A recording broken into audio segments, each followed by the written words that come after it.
اور پھر ہمارا جو اسکولنگ سسٹم ہم پہ مسلط کیا گیا ہے, جس میں ہم صبح و شام کلر کے ڈبے لے کے بیٹھے ہوئے ہوتے ہیں, سیب میں ہمارے بچے پیلا رنگ کر رہے ہوتے ہیں, لال رنگ کر رہے ہوتے ہیں, اور کیلوں میں پیلا رنگ.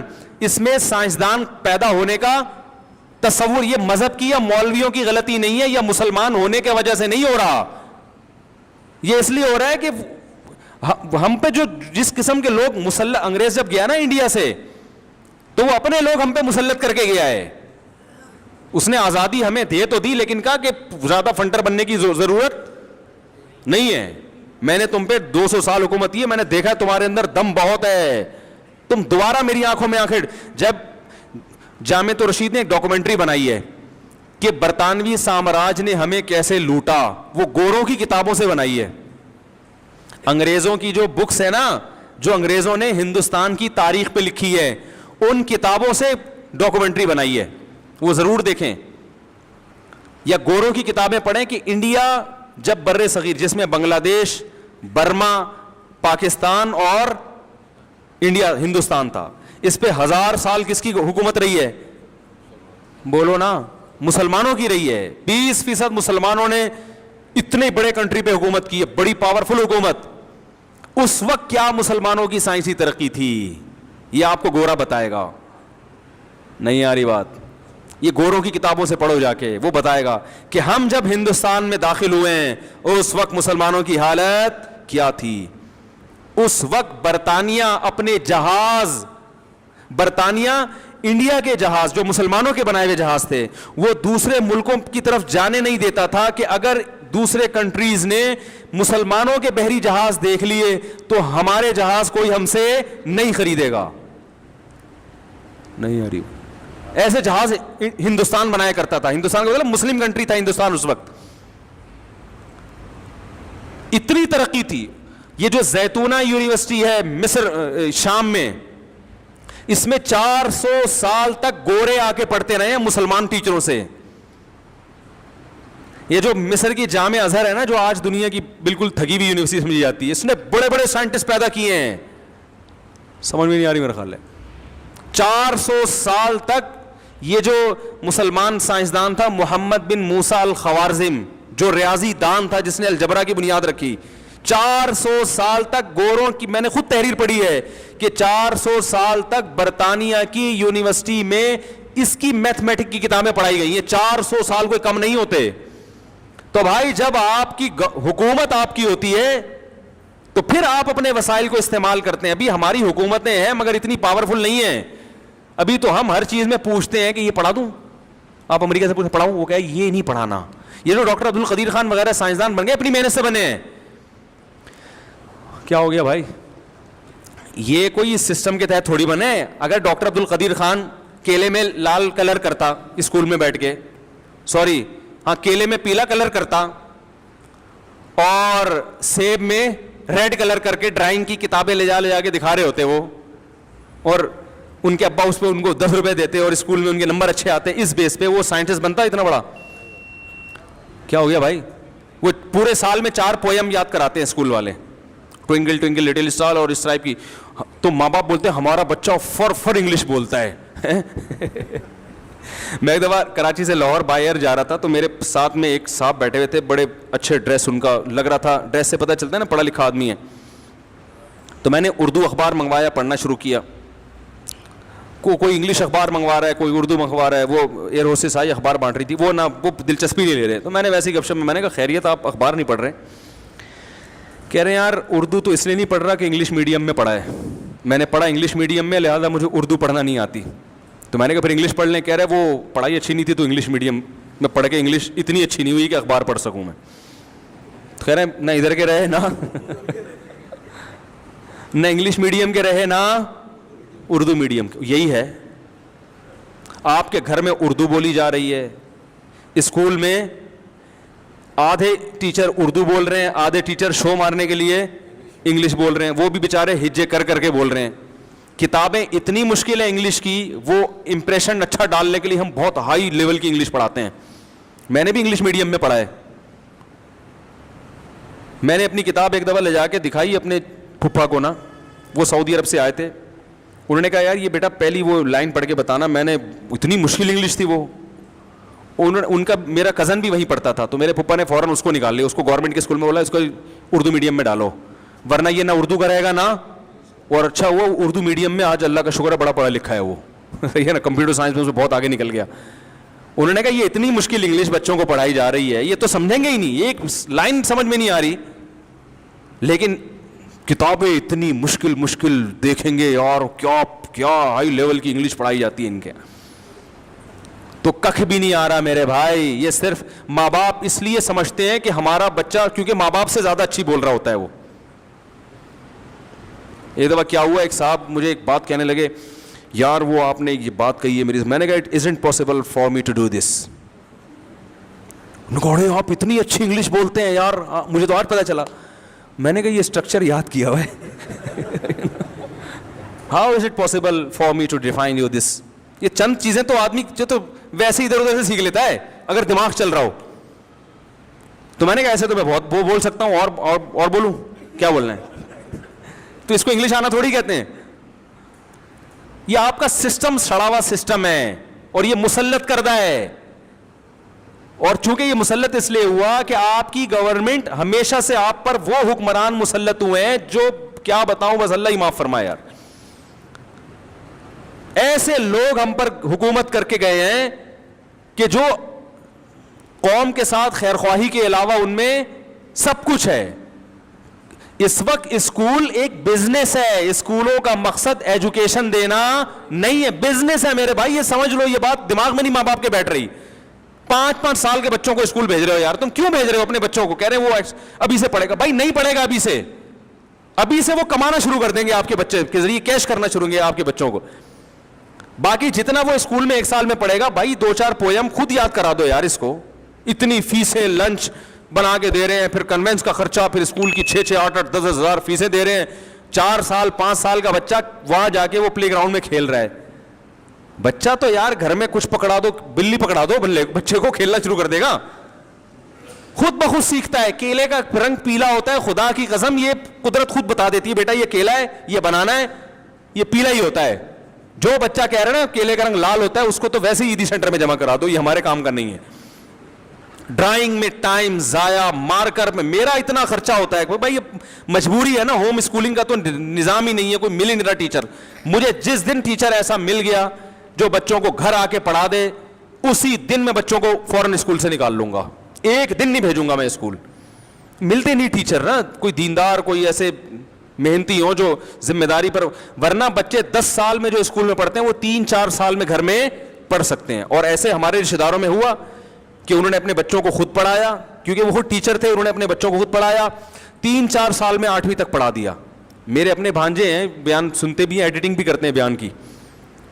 تو مجھے یاد ہے جب وہ 7-8 سال کے تھے, ایسے انگلش اخبار پڑھ رہے ہوتے یوں ٹانگ پہ ٹانگ رکھ کے, اردو بھی انگلش بھی پڑھ رہے ہوتے تھے.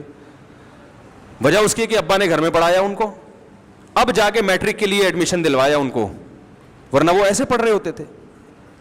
تو استعداد بھی اچھی اور بچوں کی تربیت بھی اچھی ہو جاتی ہے. اسکول ان کو بگاڑتا ہے. اسکول میں آپ کے کلاس فیلو جو بیٹھا ہوا ہے وہ پتہ نہیں موبائل پہ کیا دکھا رہا ہے آپ کے بچوں کو, اس کا ابا کیا ہے, وہ چرسی تو نہیں ہے, خاندان ان کا کوئی ہیرینچوں کا خاندان تو نہیں ہے, کوئی ڈکیت تو نہیں ہے, کیا ہے کچھ پتہ نہیں ہوتا کہ آپ کا بچہ صبح شام انسان کے بچوں کے ساتھ بیٹھ بھی رہے گا نہیں بیٹھ رہا. لڑکیوں کو ان کی فرینڈز بگاڑ دیتی ہیں, الٹی باتیں کر, اپنے بوائے فرینڈ کی تصویریں دکھا رہی ہوں گی, تو آپ کی بچی کو بھی خیال آئے گا میں لاوارث ہوں, میرا کوئی بوائے فرینڈ ہی نہیں ہے. 11 سال کی بچیاں بوائے فرینڈ رکھ رہی ہیں, اسکولوں میں جا کے سیکھ رہی ہیں. تو آپ کو اگر اپنے بچوں کو پڑھانے کے لیے کوئی اسکول میں کوئی اچھا ٹیچر مل جائے نا, تو فوراً سے پہلے بچوں کو اسکول سے نکال لو اور اس ٹیچر کو بولو کہ اگر میں نے تجھے دیکھا کیلے میں پیلا رنگ کرتے ہوئے میرے بچے کو, میں تجھے چھوڑوں گا نہیں. اسکول میں تو ہم مجبوری میں برداشت کرتے ہیں. میں نے بھی گھر میں وائٹ بورڈ لا کے دیا ہے, اور مارکر ہر ہفتے آتے ہیں, بچے گھما بھی دیتے ہیں مارکر, پینسلیں تو کھا جاتے ہیں بچے, آپ کو پتہ ہے. آدھی پینسل ہم بھی کھایا کرتے تھے بچپن میں, آدھی کھاتے تھے, آدھی سے استعمال ہوتی تھی. تو وہ نہیں, بچوں کو نہیں روک سکتے آپ. پینسلیں کھاتے بھی ہیں, مارکر بھی مارکر جو ہے نا وہ استعمال ایسے طریقے سے جلدی تو اتنا خرچہ اس پہ, وائٹ بورڈ وہ مجبور ہے, اسکول کی ریکوائرمنٹ ہے بھائی, تو مجبوراً کرنا پڑتا ہے یہ سب کچھ. تو یہ جو ہمارے ہاں لوگ پیدا نہیں ہو رہے میرے بھائی, یہ ہمارے سسٹم کی خرابی ہے, اور سسٹم کی خرابی کا اسلام سے تعلق نہیں ہے.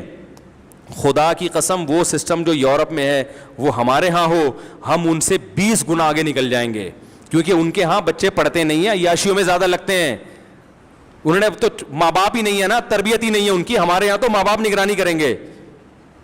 سمجھ میں آ رہی ہے بات کہ نہیں آ رہی؟ لیکن ہمارے ہاں وہ سسٹم آنے میں بڑا ٹائم لگے گا. اس میں بڑے ماہر لوگ, میں تو لوگوں کو ترغیب دیتا ہوں اللہ کا واسطہ ایسے لوگ اٹھیں جو ایسا اچھا اسکولنگ سسٹم بنائیں جو اپنی مرضی کا ہو, اپنی مرضی کی ایجوکیشن ہو, اپنی مرضی کا ماحول ہو. اس وقت جو یہ کام کرے گا انسانیت کی سب سے بڑی خدمت کرے گا وہ.